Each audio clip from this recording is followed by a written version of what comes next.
Ce qui nous arrive très souvent. Devant le problème, nous ne pensons aux choses que nous n'avons pas. Et peut-être la solution, c'est à travers les choses que nous avons. Et Dieu pose cette question de curiosité au Moïse. Qu'est-ce que tu as entre tes mains? Oui, j'ai quelque chose, c'est quoi le bâton? Mais tu as la solution. Frappe la main et trouve le chemin pour sauver l'esprit. Alléluia. Oui, aujourd'hui encore on peut faire les mêmes aventures. On peut aller sur la rivière Makele avec le bateau, frapper comme Moïse avait frappé. Alléluia. Est-ce que la rivière Makele va obéir? Non! La mer rouge a obéi parce que l'ordre venait de qui? De l'Éternel. C'est l'Éternel qui a donné l'ordre, c'est l'Éternel qui a commandé. Et sur l'ordre du Seigneur, la mer a ouvert ses oreilles. Elle a entendu. Elle a scellé. Chose impossible pour nous, mais possible pour Dieu. Possible pour Dieu. La version que nous avons lise parle de la bonté. C'est parce que sa miséricorde dit pour toujours que l'Éternel a ouvert la mer rouge en deux et laissé passer l'Israël. Non seulement que l'Israël doit passer, mais Dieu apporte le jugement contre l'Égypte. Par la même occasion, par le même chemin, Israël est sauvé, par le même chemin, l'Égypte est noyée. La souveraineté, la puissance extraordinaire de Dieu. Aucune armée ne peut faire face à l'Éternel notre Dieu. Alors quand vous lisez ces psaumes jusqu'à la fin, vous allez comprendre la profondeur de l'amour, de la bonté et de la miséricorde de Dieu pour son peuple. Car la force que vous pouvez avoir, un être humain ne peut jamais arrêter le projet de Dieu. Le projet de Dieu est petit, il est protégé, sécurisé, il doit aller jusqu'au bout. Jusqu'au bout. Et ça, les ennemis d'Israël ne s'en rendaient pas compte. Ne s'en rendaient pas compte. Et c'est le cas de aujourd'hui. Quand on vous appelle chrétien, ce n'est pas par hasard. Vous êtes chrétien parce que Dieu vous a invité dans son projet, parce que Dieu veut vous conduire vers la vie éternelle, vers le salut éternel, le projet de Dieu. Mais ce parcours aussi n'est pas facile. C'est un parcours très difficile. Très difficile. Mais malgré cela, Dieu ne change pas. Il exerce toujours sa souveraineté. Dieu ne change pas, il exerce sa puissance, sa force, mais aussi sa miséricorde. Il est bien. Il faut toujours recourir au Seigneur par la prière. Dieu dit à Israël, mais avec Dieu, l'impossible n'existe pas. Avec Dieu, nous avons l'autorisation d'avoir l'audace. Même devant les adversaires les plus coriaces, avec Dieu, nous pouvons encore oser. Avec Dieu, nous pouvons encore avancer. Avec Dieu, nous pouvons encore renverser le système. Et c'est ce qui est arrivé. Les peuples qui n'étaient pas à l'aise, mais qui ne comptait pas que sur la force de Dieu. C'est normal. Nous pouvons tout manquer. Mais le fait de manquer ne peut pas nous décourager. Parce que même quand nous n'avons rien, il y a en Dieu des sources inépuisables sur lesquelles nous pouvons encore compter. Et nous pouvons encore puiser la force pour avancer dans notre voyage. Et c'est disponible. Dieu regarde pour toi. Il regarde. Ces textes nous rappellent que le Dieu qui nous a appelés, le Dieu que nous suivons, il a beaucoup de choses en réserve pour nous. C'est entre autres sa force, c'est entre autres sa puissance, c'est entre autres sa miséricorde.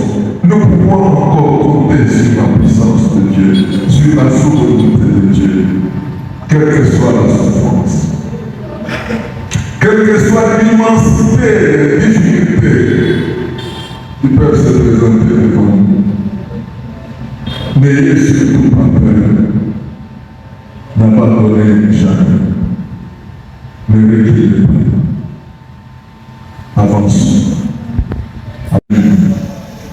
Nous avons la parole de l'Éternel comme une arme. Nous avons la promesse de Dieu comme une arme. Dieu a fait des promesses à Israël. Dieu a parlé au sujet d'Israël. Et Dieu a un plan, a un programme pour Israël, son peuple. Personne ne peut arrêter ce programme. Personne ne peut faire échec à Dieu. Si ce n'est pas moi-même, si ce n'est pas mon initiative, oui, je peux accepter. Mais si c'est Dieu qui a un auteur, non, je ne peux pas accepter. Parce que notre Dieu reste là. Il reste là. Tel qu'il a fait avec Israël dans les temps passés, tel qu'il le fait pour nous dans les temps présents. Il ne change pas. Il est le même. Alors, le peuple d'Israël ici donne le tout. L'Éternel est notre force. Amen. Aujourd'hui, il y a des prénoms écrits qui veut dire tout simplement l'Éternel est mon abri. L'Éternel, c'est lui le berger de mon troupeau. L'Éternel est ma force. Et moi, j'aime ça. J'aime ça. L'Éternel, lui, est ma force. Moi, je ne suis pas fort. Je ne peux pas combattre les ennemis. Ils sont nombreux. Ils sont bien équipés. Ils sont bien armés. Mais je peux encore tenir tête. Pas à cause de moi, mais à cause de celui qui me soutient. Aujourd'hui, il y a des pays en Afrique ici, ou même dans le monde, qui prétendent être forts. Pas parce qu'ils ont une armée forte, mais tout simplement parce qu'ils ont le soutien des États-Unis d'Amérique. Tout simplement parce qu'ils ont le soutien de la Russie. Tout simplement parce qu'ils ont le soutien de la Chine. Alléluia. Mais nous avons plus que l'Amérique. Nous avons plus que la Russie. Nous avons plus que la Chine. Parce que l'Éternel lui-même est notre allié. Il est notre allié et nous pouvons nous engager dans le combat sans rien craindre, sans redouter quoi que ce soit. Et la victoire est certaine. La victoire est tous. La victoire est tous. Qui n'avait pas d'armée, ce peuple-là faible, vient se faire la force pour lui. Il a dit, je suis là. Allez, prenez, ils ont pris. Allez, prenez, ils ont pris. Parce que Dieu veut nous voir participer à notre bonheur. Il veut nous voir participer à notre réussite. C'est pourquoi il peut nous donner des diplômes à l'école, mais il veut que nous puissions participer en étudiant et en allant faire l'examen. Nous faisons l'examen. Nous vivons. Et Dieu a fait les miracles. Il a fait les grandes choses. Parfois, il y a des choses que nous n'arrivons pas à réaliser dans notre vie en tant que chrétiens, en tant que gens que Dieu a appelés. Parce que nous ignorons qu'il nous a appelés. Parce que nous pensons que nous pouvons encore compter sur nous-mêmes. Parce que nous pensons que nous avons encore le temps à perdre pour compter sur nos moyens, sur nos poches, sur nos congrégation, nous avons une relation la plus privilégiée. Une relation qui dépasse celle que nous pouvons avoir avec un chef de l'État. Une relation qui dépasse celle que nous pouvons avoir avec un ministre. Une relation qui dépasse celle que nous pouvons avoir avec un général, avec un médecin, avec un avocat, avec un magistrat. Quand vous êtes un moteur avec Dieu, quand vous êtes un allié de l'Éternel, vous êtes le bienheureux. Vous êtes le bienheureux et rien ne peut vous arrêter. Rien ne peut vous arrêter. Maintenant, avant d'arriver à Canaan, prenez ce territoire ici. Prenez ce votre propriété. Je souhaite la miséricorde de Dieu, l'amour de Dieu, la fidélité de Dieu. Donc nous pouvons compter sur lui. Jésus-Christ dit à ses disciples, vous aurez à souffrir dans le monde. Vous aurez des tribulations dans le monde, mais n'ayez pas peur. Pourquoi? Moi, je vaincu le monde. Je suis le vainqueur, je vaincu le monde. Alors vous, même quand vous aurez des tribulations, même quand vous aurez des difficultés, n'ayez pas peur, ne tremblez pas. Je vais encore vous venir en aide. J'ai pu expérimenter. Même le combat contre la mort, je suis sorti vainqueur. Vous aussi, vous êtes les vainqueurs ensemble avec moi. Voilà ce que nous pouvons retenir. Surtout que vous êtes jeunes, très jeunes. Surtout que vous voulez vous engager dans la vie. Oui. N'ayez peur de rien. Ne cédez pas à l'intimidation. Ne cédez pas, il y aura des démonstrations. L'ennemi aime faire des démonstrations. Mais nous, vos parents, nous appelons ces démonstrations des intimidations. Ce sont des intimidations. Ce sont des manipulations. Ne cédez pas. Vous avez un Dieu vivant.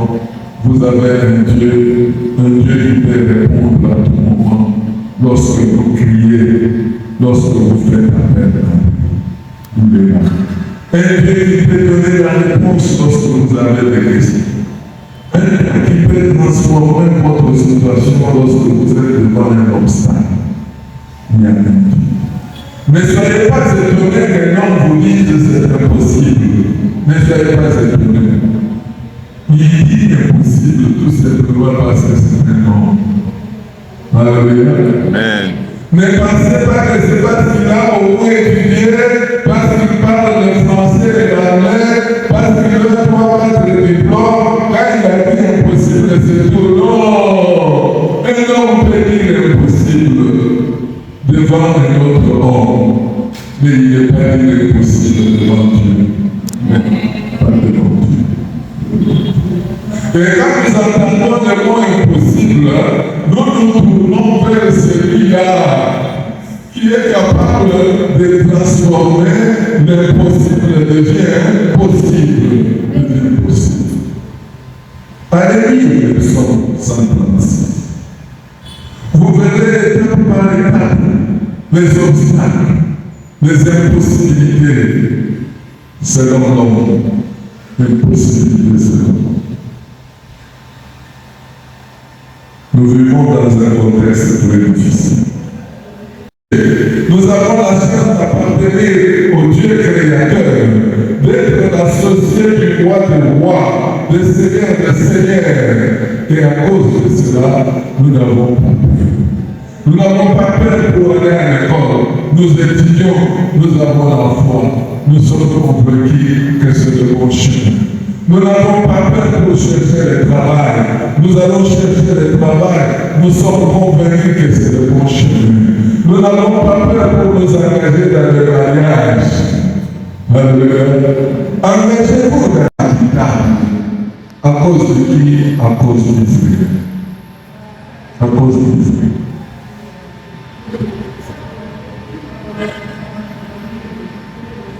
Dieu a donné donc à Israël pour tout son peuple à Israël.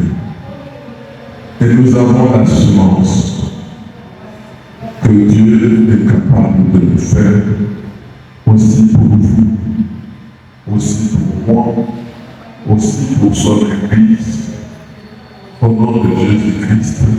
Amen.